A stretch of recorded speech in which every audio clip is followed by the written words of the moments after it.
Chapter 9. Elizabeth passed the chief of the night in her sister's room, and in the morning had the pleasure of being able to send a tolerable answer to the inquiries which she very early received from Mr. Bingley by a housemaid, and some time afterwards from the two elegant ladies who waited on his sisters.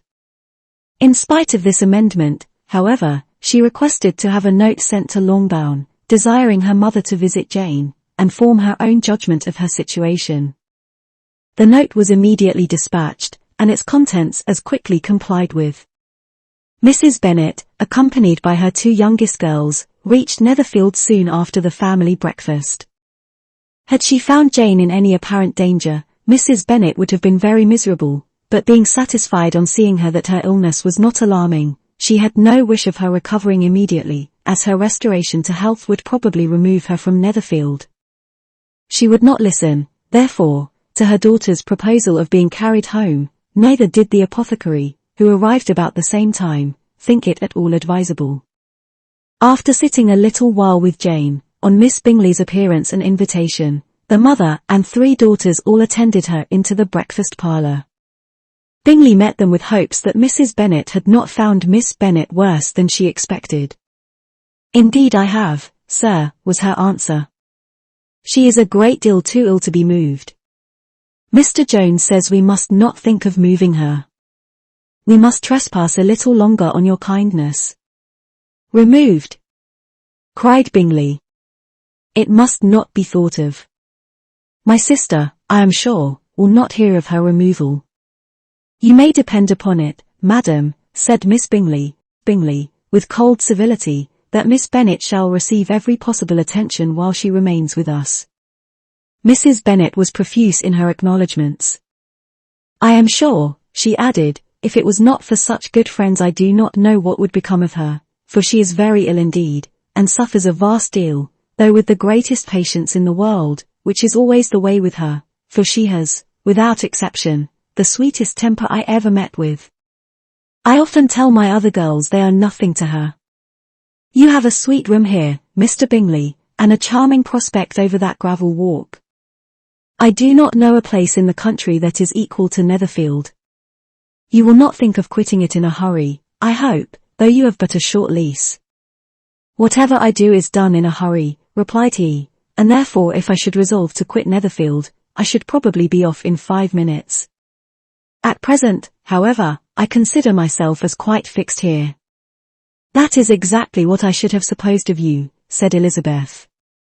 "You begin to comprehend me, do you?"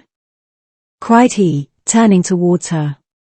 "Oh, yes, I understand you perfectly. I wish I might take this for a compliment, but to be so easily seen through I am afraid is pitiful. That is as it happens. It does not necessarily follow that a deep, intricate character is more or less estimable than such a one as yours."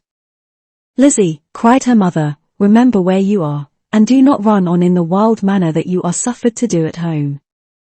I did not know before," continued Bingley immediately, "that you were a studier of character.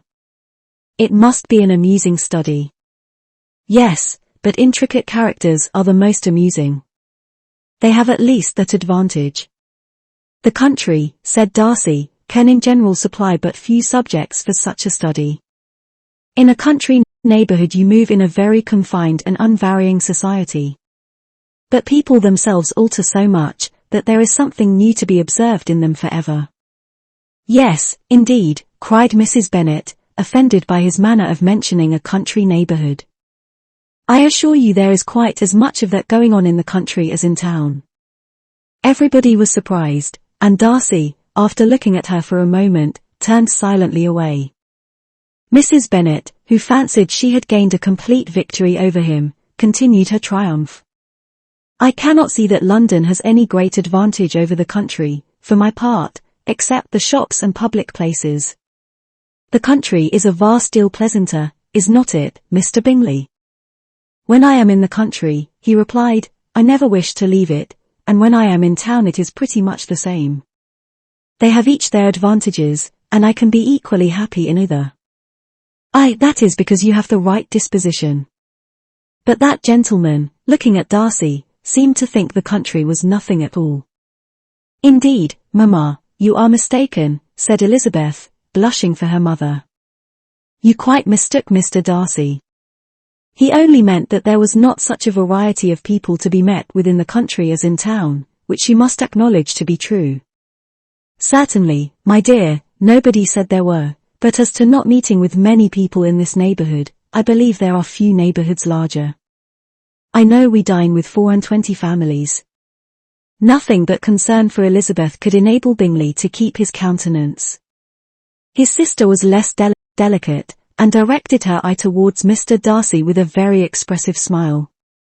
Elizabeth, for the sake of saying something that might turn her mother's thoughts, now asked her if Charlotte Lucas had been at Longbourn since her coming away.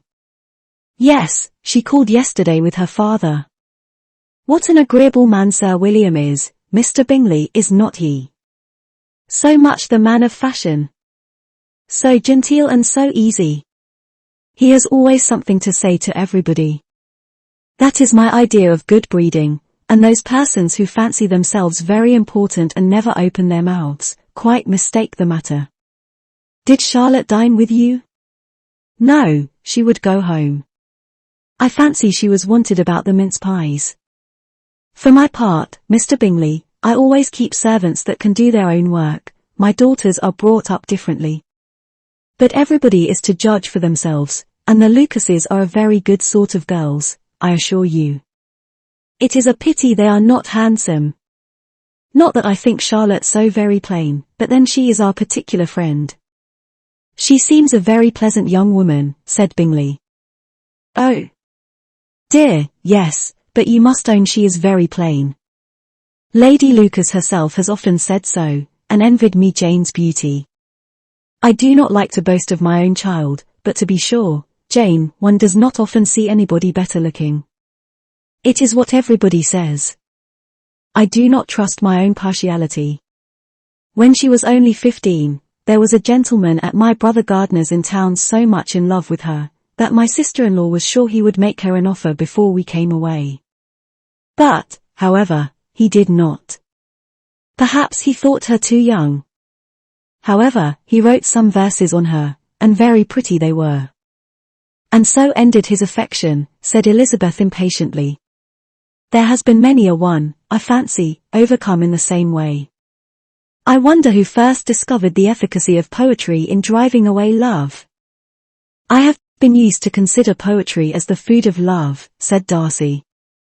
"Of a fine, stout, healthy love it may. Everything nourishes what is strong already. But if it be only a slight, thin sort of inclination, I am convinced that one good sonnet will starve it entirely away." Darcy only smiled, and the general pause which ensued made Elizabeth tremble lest her mother should be exposing herself again. She longed to speak, but could think of nothing to say, and after a short silence Mrs. Bennet began repeating her thanks to Mr. Bingley for his kindness to Jane, with an apology for troubling him also with Lizzie. Mr. Bingley was unaffectedly civil in his answer, and forced his younger sister to be civil also, and say what the occasion required. She performed her part indeed without much graciousness, but Mrs. Bennet was satisfied, and soon afterwards ordered her carriage. Upon this signal, the youngest of her daughters put herself forward.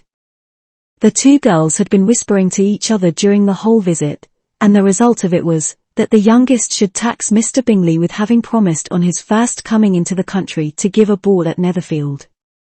Lydia was a stout, well-grown girl of 15, with a fine complexion and good-humoured countenance, a favourite with her mother, whose affection had brought her into public at an early age. She had high animal spirits, and a sort of natural self-consequence, which the attentions of the officers, to whom her uncle's good dinners and her own easy manners recommended her, had increased into assurance. She was very equal, therefore, to address Mr. Bingley on the subject of the ball, and abruptly reminded him of his promise, adding, that it would be the most shameful thing in the world if he did not keep it.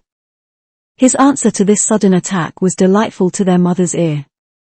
"I am perfectly ready, I assure you, to keep my engagement, and when your sister is recovered, you shall, if you please, name the very day of the ball.